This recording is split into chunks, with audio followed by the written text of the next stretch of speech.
Hello, ಹೇಗಿದ್ದೀರಾ? ಎಲ್ಲರೂ ಚೆನ್ನಾಗಿದ್ದೀರಾ ಅನ್ಕೋತೀನಿ. ನಾನು ಕೂಡ ಸೂಪರ್ ಆಗಿದ್ದೀನಿ. ಮಾಹಿಸ್ ಕಿಚನ್ಗೆ ತಮ್ಮೆಲ್ಲರಿಗೂ ವೆಲ್ಕಮ್ ಮಾಡ್ಕೋತಾ ಇದ್ದೀನಿ. ವಿಡಿಯೋನ ಸ್ವಲ್ಪನೂ ಸ್ಕಿಪ್ ಮಾಡಿದೆ ನೋಡಿ. ವಿಡಿಯೋ ಇಷ್ಟ ಆದಲ್ಲಿ ವಿಡಿಯೋಗೊಂದು ಲೈಕ್ ಕೊಡಿ, ಚಾನಲ್ನ ಸಬ್ಸ್ಕ್ರೈಬ್ ಮಾಡ್ಕೊಳ್ಳಿ. ಹಾಗೆ ಅಲ್ಲಿರುವಂತಹ ಬೆಲ್ ಐಕನ್ನ ಒತ್ತೋ ಮುಖಾಂತರ ಮುಂದೆ ಬರುವಂತಹ ಎಲ್ಲ ವಿಡಿಯೋ ನೋಟಿಫಿಕೇಷನ್ಗಳನ್ನು ಪಡೆಯಿರಿ.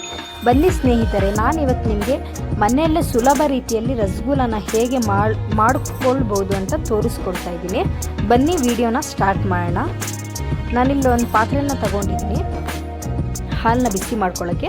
ಅದಕ್ಕೆ ನಾನಿಲ್ಲಿ ಅರ್ಧ ಲೀಟ್ರ್ ಹಾಲನ್ನ ಹಾಕೋತಾ ಇದ್ದೀನಿ. ನಂತರ ಅದೇ ಪ್ಯಾಕೆಟಿಗೆ ಸ್ವಲ್ಪ ನೀರು ಹಾಕಿ ಅದನ್ನೂ ಕೂಡ ಹಾಕ್ಕೊಂಡು ಹಾಲನ್ನ ನೀವು ಈಗ ಬಿಸಿಗಿಡಿ. ನಾರ್ಮಲ್ ನೀವು ಹೇಗೆ ಹಾಲು ಬಿಸಿಗಿಡ್ತೀರ ಅದೇ ರೀತಿ ಸ್ಲೋ ಫ್ಲೇಮಲ್ಲಿ ಬಿಸಿಗಿಟ್ಕೊಳ್ಳಿ. ನಂತರ ನಾನು ಚಿಕ್ಕ ಬೌಲ್ ತೊಗೊಂಡಿದ್ದೀನಿ. ಆ ಬೌಲಿಗೆ ವೆನಿಗರ್ನ ಒಂದು ಅರ್ಧ ಕಪ್ಪಷ್ಟು ಹಾಕ್ಕೊಂಡಿದ್ದೀನಿ. ಸೇಮ್ ಕ್ವಾಂಟಿಟಿಯಲ್ಲಿ ನೀರನ್ನ ಕೂಡ ಅದಕ್ಕೆ ಸೇರಿಸ್ಕೊಳ್ಳಿ. ನನ್ನ ಹತ್ರ ವೆನಿಗರ್ ಇಲ್ಲ ಮನೆಯಲ್ಲಿ ಅಂದರೆ ನಿಂಬೆಹಣ್ಣು ಕೂಡ ಯೂಸ್ ಮಾಡ್ಬೋದು. ನೋಡಿ, ಹಾಲು ಕುದೀತಾ ಬರ್ತಾ ಇದೆ. ಒಂದ್ಸಲಿ ನಾನು ಇಲ್ಲಿ ಅದನ್ನ ಒಂದು ಸ್ಪೂನ್ ತಗೊಂಡು ಕ್ಲೀನಾಗಿ ಮಿಕ್ಸ್ ಮಾಡ್ಕೊತಾ ಇದ್ದೀನಿ. ಇದಾಗಿದೆ ನೋಡಿ, ಕುದಿ ಬರ್ತಾ ಇದೆ. ಈಗ ಇದನ್ನ ಕೆಳಗಡೆ ಇಡಿಸ್ಕೊಳ್ಳಿ. ಗ್ಯಾಸ್ನ ಆಫ್ ಮಾಡಿ ಪಾತ್ರನ ಕೆಳಗೆ ಇಟ್ಕೊಳ್ಳಿ. ನಂತರ ಒಂದು ಮಿಕ್ಸ್ನ ಕೊಡಿ ಕ್ಲೀನಾಗಿ. ನಂತರ ನಾನೇನೀಗ ವೆನಿಗರ್ನ ಮಿಕ್ಸ್ ಮಾಡಿ ನೀರಲ್ಲಿ ಇಟ್ಕೊಂಡಿದ್ದೀನಿ ಅದನ್ನ ಸ್ವಲ್ಪ ಸ್ವಲ್ಪ ಹಾಕಬೇಕು. ಒಂದೇ ಸಲ ಹಾಕಿ ಹಾಲು ಹೊಡಿತಂದರೆ ಅಲ್ಲಿಗೆ ಸ್ಟಾಪ್ ಮಾಡಿಬಿಡಿ, ಹಾಕಕ್ಕೆ ಹೋಗಬೇಡಿ. ನಾನೀಗ ಒಂದೇ ಸಲ ಹಾಕಿದ್ದೆ, ಹಾಲೀಗ ನೋಡಿ ಬೇರೆ ಆಗಿದೆ, ನೀರನ್ನ ಬೇರೆ ಬಿಟ್ಕೊಂಡಿದೆ. ನಂತರ ಒಂದು ಬೌಲ್ನ ಇಲ್ಲಿ ತೊಗೊಂಡಿದ್ದೀನಿ ನಾನು. ಆ ಬೌಲಿಗೆ ಕ್ಲೀನಾಗಿರೋ ಬಟ್ಟೆ ತೊಗೊಂಡು ಬೌಲಿಗೆ ಹಾಕಿ ನಂತರ ಆ ಹಾಲನ್ನ ಆ ಬೌಲಿಗೆ ಹಾಕಿ. ಯಾಕಂದರೆ ನೀರು ಕ್ಲೀನಾಗಿ ಹೋಗಬೇಕು, ಅದರಲ್ಲಿ ನೀರು ಸ್ವಲ್ಪನೂ ತೇವಾಂಶ ಇರಬಾರ್ದು. ಹಾಗಾಗಿ ನಂತರ ನೀರನ್ನು ಹಾಕಿ, ನಾವೇನು ವೆನಿಗರ್ ಹಾಕಿರ್ತೀವಿ ಹುಳಿ ಅಂಶ ಅದರಲ್ಲಿ ಇರಬಾರ್ದು. ಹಾಗಾಗಿ ನೀರನ್ನು ಹಾಕಿ ಕ್ಲೀನಾಗಿ ವಾಶ್ ಮಾಡ್ಕೊಂಡು ಮತ್ತೆ ಹಿಂಡಿ ಬಟ್ಟೆನ ಸೈಡಿಗೆ ಇಟ್ಕೊಳ್ಳಿ. ನೋಡಿ, ಈ ಥರ ಆಗುತ್ತಿದ್ದು.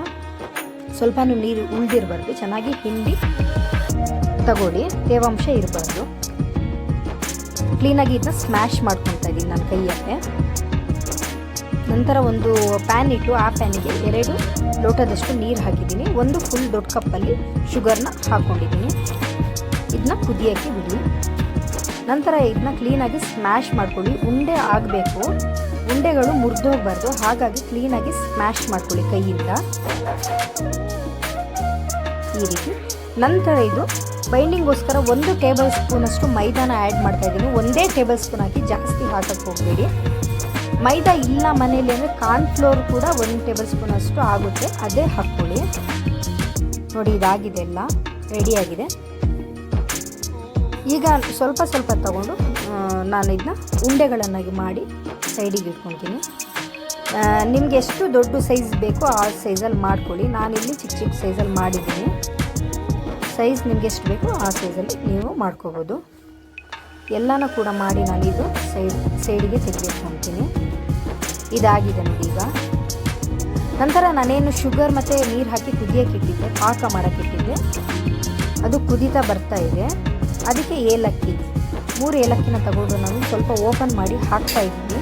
ಏಲಕ್ಕಿ ಫ್ಲೇವರ್ ಇಷ್ಟ ಇಲ್ಲ ಅಂದರೆ ಏಲಕ್ಕಿನ ಸ್ಕಿಪ್ ಮಾಡಿ. ರೋಸ್ ವಾಟ್ರ್ ಮನೇಲಿರುತ್ತೆ, ರೋಸ್ ವಾಟ್ರ್ ಕೂಡ 1-2 ಟೇಬಲ್ ಸ್ಪೂನಷ್ಟು ಹಾಕ್ಕೊಳ್ಳಿ.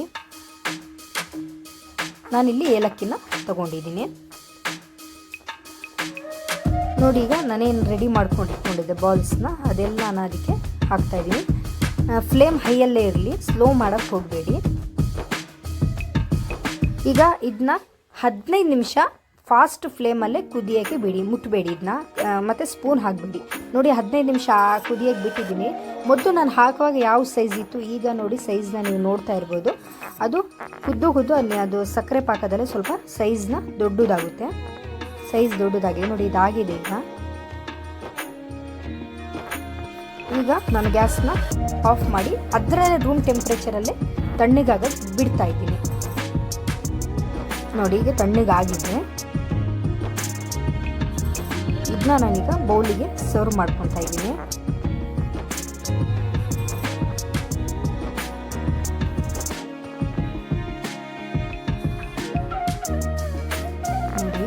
ಇದಾಗಿದೆ.